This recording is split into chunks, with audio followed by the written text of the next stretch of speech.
Hi, and welcome back to Better You. I want to ask you all a question. Have you ever wondered if ghosts are real?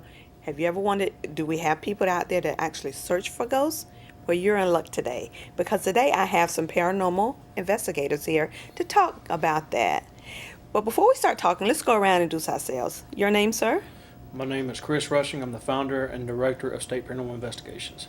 And? My name is Dave Hodges. I'm the Assistant Director of State Paranormal Investigations. My name is Jeff Riley, and I'm an investigator for State Paranormal Investigations. And I'm Sandra Handy, and I handle PR for State Paranormal. And so, where are you guys out of? Are you out of the Charlotte area? We are based in Gaston County, Uh-huh. North Carolina, in the Gastonia area. Myself live in Dallas, and Dave himself lives in Gastonia. Uh-huh. So, what exactly is paranormal activity? Paranormal activity is actually any type of activity that's outside the normal range of knowledge or anything that's not normal known to the scientific community. Uh-huh. And so, what exactly does that mean? You said a lot there. What exactly does that mean? Well, paranormal activity means pretty much things that cannot be explained by natural means or scientific methods. Say someone says, well, a chair moved in my house and no one was near it. That can classify as paranormal activity. There's other things that can classify as paranormal activity, like UFO sightings and actually Bigfoot, Loch Ness Monster. Those type of sightings can also fall into paranormal activity. But you all deal mostly with ghost sightings? Yes, ma'am. Ghost sightings and hauntings. So what exactly is a ghost? A ghost is the disembodied spirit of a person who was once living. And are there animal ghosts? Well, there's different opinions and different, lores and legends about animal ghosts. There's different people who believe different things. But yes, there are certain lores and legends and stories of animal spirits, locomotive spirits, even shipwrecks. There's even people who said they've seen the ship of the Titanic before. And so, there's other things that's out there besides human spirits. So what does a ghost look like? If one were to come in here, what would we be looking at? Well, ghosts are definitely something that's interesting to study because they don't necessarily take on a certain form all the time. Certain spirits can be just like a mist, cloudy, smoke form. Others could be like a shadow, that goes across the wall. Others can actually manifest and to the point where you can actually look at, like I'm looking at you or you looking at me, to where you can actually tell what kind of clothing it's wearing or the hair color or hairstyle that it has. So whenever you all go on your ghosts, I don't want to say hunting, but that's what it is, right? Well, paranormal investigations. Okay. What exactly do you do? Well, the first thing we want to do is when we show up or the client contacts us, is to find out what the claims are, find out exactly what is going on, how often is it happening, what part of the house is it happening in, and who is it happening to the most. The next thing we're going to do is our historian is going to start doing research on the location and finding out, was the place sitting on a historical site, like say a Civil War battle or a Revolutionary War battle, or maybe the ground was Native American grounds at one point in time. We look in to see if anybody has died or was murdered in the house. We look at other things and just find out what kind of mineral compositions are in the ground. So there's a lot that goes into what we look at before we get started. So it's more to it than just going in there with your tools to find the ghosts or the spirits. Yes. Does your favorite nonprofit struggle with outdated computers, send newsletters through snail mail, or ask you to send checks because they can't process credit cards? If you answered yes to any of these questions, NPower Charlotte Region is here to help. Whether nonprofits are giving hope to our homeless neighbors or bringing arts and culture to our community, NPower provides technology solutions that can help accomplish these missions. Visit npowercharlotteregion.org to learn how we are changing the world of nonprofits through technology.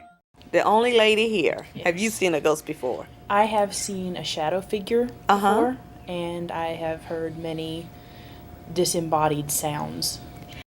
I myself have. I've been doing this since 2004 when I myself got out of the military. And my first experience, I was raised that there's no such thing as ghosts, that when you die, you go move on to the next life, that there's no such thing. And that's the way I was raised to believe, and that's the way I always thought until when I was in boot camp. I was in a old World War II barracks in Fort Leonard Wood, Missouri, and I saw the apparition of a World War II soldier walk right in front of me. And that definitely changed a lot of my thinking on what's really out there. So I myself, Yes, I wanted to ask, have the rest of you seen a ghost before? No, ma'am. I myself have not. I've heard disembodied voices, but I've never actually seen a full-bodied apparition. And you, sir, have you seen a ghost? Visually, no, but I have had experiences with phenomena such as getting scratches on my arms, Really? feelings of being watched. I've actually can remember being pressed down in my bed at one time when I was real young. Really? Well, tell me something. I hear you always talking about the sounds that you hear from the ghosts.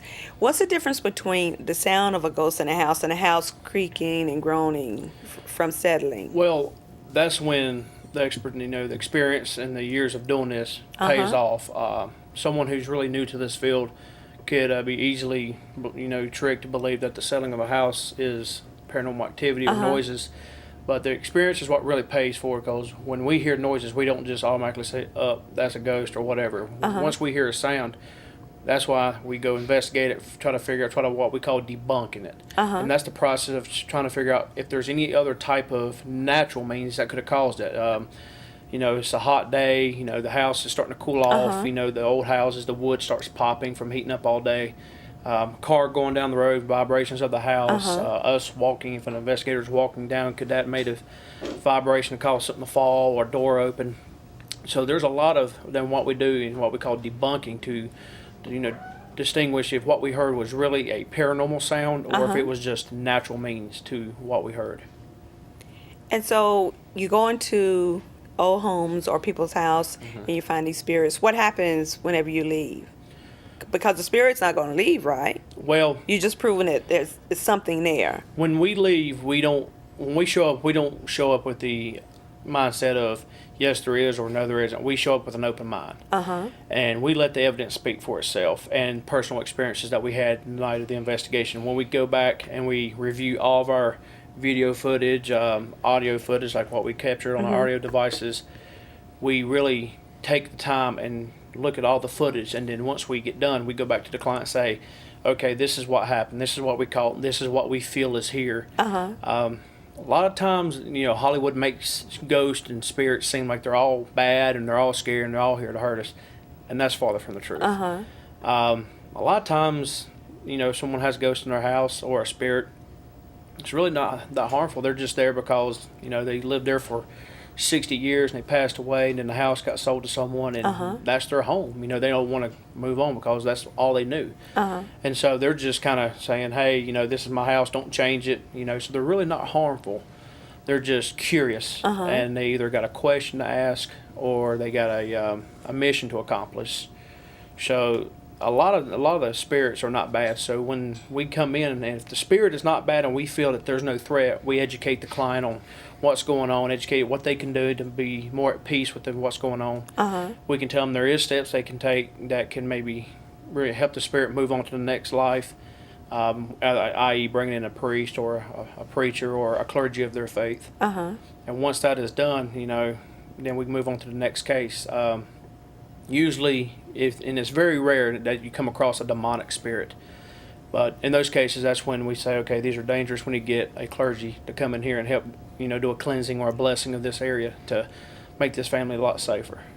You're talking about you go in the house and you see the ghost, or you hear the ghost, and you tell the homeowner, yes, there's a spirit in your house. If you were to come to my house and tell me that, I would have to move. Okay. How can you convince me that I'm safe in there with that spirit there too? The number one thing I would tell you is that, first of all, don't believe what Hollywood tells you. Hollywood does what Hollywood does to sell tickets and to make money. So if that means making a ghost seem big and bad and scary to fill the seats, then that's what they're going to do. And that's just Hollywood. I would tell you, if I truly felt and my team truly felt that what you had in your house was harmless, we would tell you there's nothing to worry about. It's not going to hurt you. It's not going to harm you. They're just here to ask questions. They're here to maybe pass on a message. They're curious.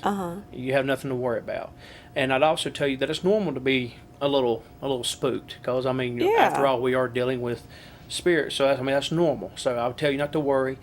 That it's not going to harm you. It's not going to harm your family. And if it gets worse, or if you feel like it's getting worse and you just can't deal with it, call us back. And at that time, we would call a clergy of your faith and come in and do a blessing or a cleansing, depending on what type of haunting is going on. And that normally a cleansing normally removes the ghost or the spirit? Well, sometimes it takes a lot of work. Sometimes they don't want to leave. You know, they like it here and they want to stay here. Sometimes doing a remembrance ceremony to remember, hey, we remember you, we respect you, but now it's time for you to move on. This is her house now, and you can stay here if she allows, but you must obey by her rules. And that's when we try to empower you to take control. This is your house. It's not their house anymore. It's your house. You need to take control. And that's when you need to start setting guidelines. Hey, y'all can be here, but y'all got to do this. Or y'all can't be here. Yeah. I don't want you here. You got to go. If they're in my house, they got to go. You got to go. One of the most important things to remember about a ghost is that it is what's left of what was once a human being. So if you're not afraid of the people around you, and this hasn't been a malevolent experience to that point, then there's not going to be anything there that's going to hurt you. It was once a person, it still is, it's just a different form. You know, you mentioned Hollywood and how they make movies to sell tickets. How much of that is true? Well, surprisingly, some of the things, and I use that loosely, some of the things that they talk about in Hollywood on the movies is correct. Now, there's a lot of it that's stretched out, that's just straight up, you know, silliness. And you're just sitting there watching the movie going, really? You know, that's why people are afraid of ghosts, is because of what Hollywood has portrayed. And so you're just sitting there and watching it for the entertainment. And I tell people, when you watch a movie that's based around ghosts and paranormal, watch it just as that, as entertainment. Because, you know, a lot of the stuff they put in there is just for, you know, to get your attention, to sell sell tickets, fill the seats. But yes, there are some of the stuff that is accurate. Some of the tools, some of the methods, some of the terminology used is correct.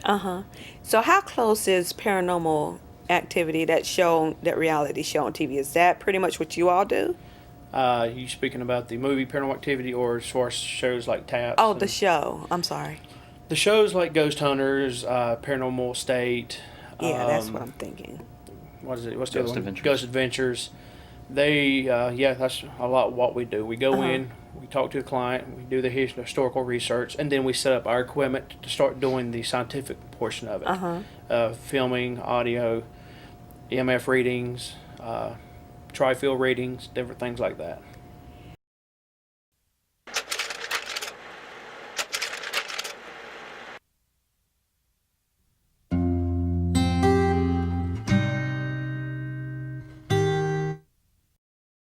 Does your child have a special need, disability, or diagnosis?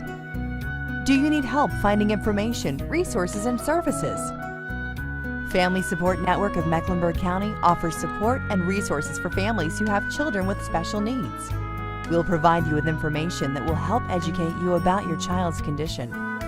All services are free and confidential. Contact us today. You don't have to go through this journey alone. Ever been in a situation where you were afraid to go into a haunted home? Or should I say haunted home? A house with a spirit? Sandy? As a child, I lived in Chicago in a house that was not very active, but active from time to time. And in the basement, which is sort of trite, I know, but in the basement, once in a while, I would get a feeling where I just felt like I shouldn't be there. And I needed to go back upstairs. As a kid, that was scary. I think as an adult, I've learned to control the fear that investigating can bring out of you and use it in a more productive way and focus it into curiosity and investigations. Anyone else ever been afraid?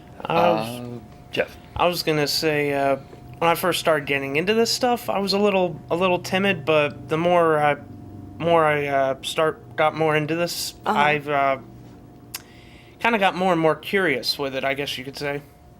So I don't really have that feeling of fear now, but like with the experiences that I had as a child, as well as from now, or I should say when I first started getting into this, I was a little timid, but not really anymore.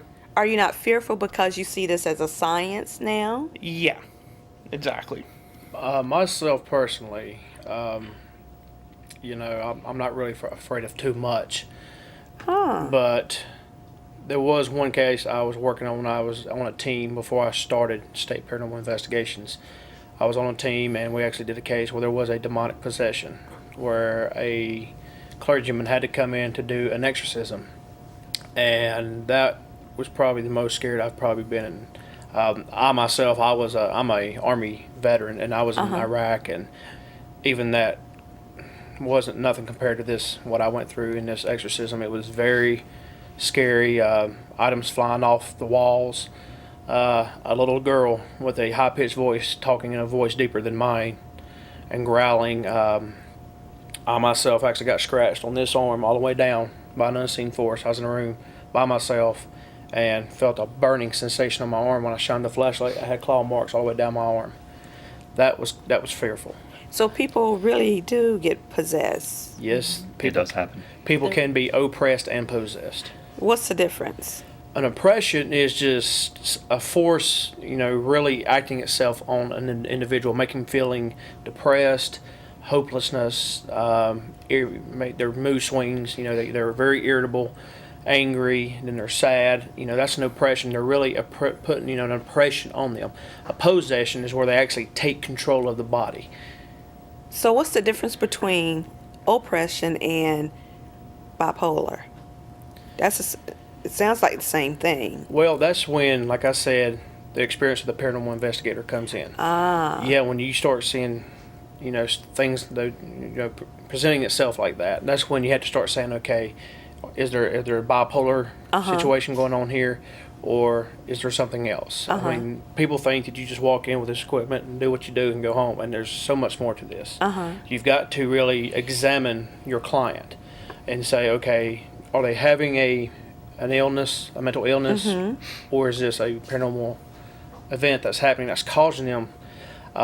Usually how I do it is when the family says their whole, when the family tells me, my son has been a loving, caring person his whole life, normal, never had no problems out of, and then when we moved into this house and he started, messing with witchcraft or Ouija boards, he went off the deep end. Now his personality's changed, he's yelling, he's always giving us problems.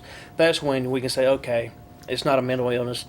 He's been dealing with some darker forces that's causing him, that's oppressing him, causing these character changes in him. I want to ask each one of you a personal question before we close. What is your religious background? How does that tie into what you're doing now? I am the lone Jew in the group. And as far as I've ever been taught, paranormal doesn't tie into Judaism. There aren't really ghosts in the Torah. So I'm stepping outside my religious beliefs. I was raised Catholic. I'm currently what you could call a non-practicing Catholic, because I've been away from the church for a number of years. But one of the beliefs within the Catholic Church is, of course, it's Christianity, so you have heaven and hell. There's also what's called purgatory, which is basically a second chance for anybody that may have committed like a mortal sin. Purgatory basically gives them a second chance, and the Catholic Church, as it is, doesn't necessarily believe in ghosts per se. But they don't disclose the idea of God allowing somebody in purgatory to reach out to the living in order to resolve an issue, or to make up for any wrongdoing, until all that's taken care of, so that they can get into heaven. Oh, okay. I was raised in a Baptist home. It's been many years since I have been to church. I'm sorry to say that. but no one in my family's had a problem with me doing this. Obviously, this is not. I mean, we are not out there summoning dark forces. We, as Chris has said, we go into homes looking to help people, and that is why we do this, to help others who are affected by this, who don't know what it is and want it gone. So I was raised Baptist. I was raised in the Pentecostal Church of God religion, which everybody knows that's the pew jumping, shouting around the aisles and hallelujah and all that stuff. And that's the way I was raised. You know, the tent revivals, the evangelist, and that's the way I was raised my whole life. And until my experience in Fort Leonard Wood, I believed there was no such thing as ghosts. It was just something that was told around campfires, you know, so on Halloween, you know. So, you know, yeah, I did not believe in ghosts until I had my experience. My religion helps me a lot.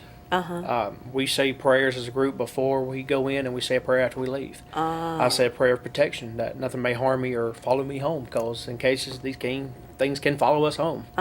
So my religion helps me a lot. I read my Bible, I study it, looking for guidance, looking for answers. Of course, my family doesn't necessarily approve of what I do, and they just look at it as nonsense, you know. But you know, my family still loves me. They still, you know, support me. But you know, yeah, my religion has definitely played a big part in what I do.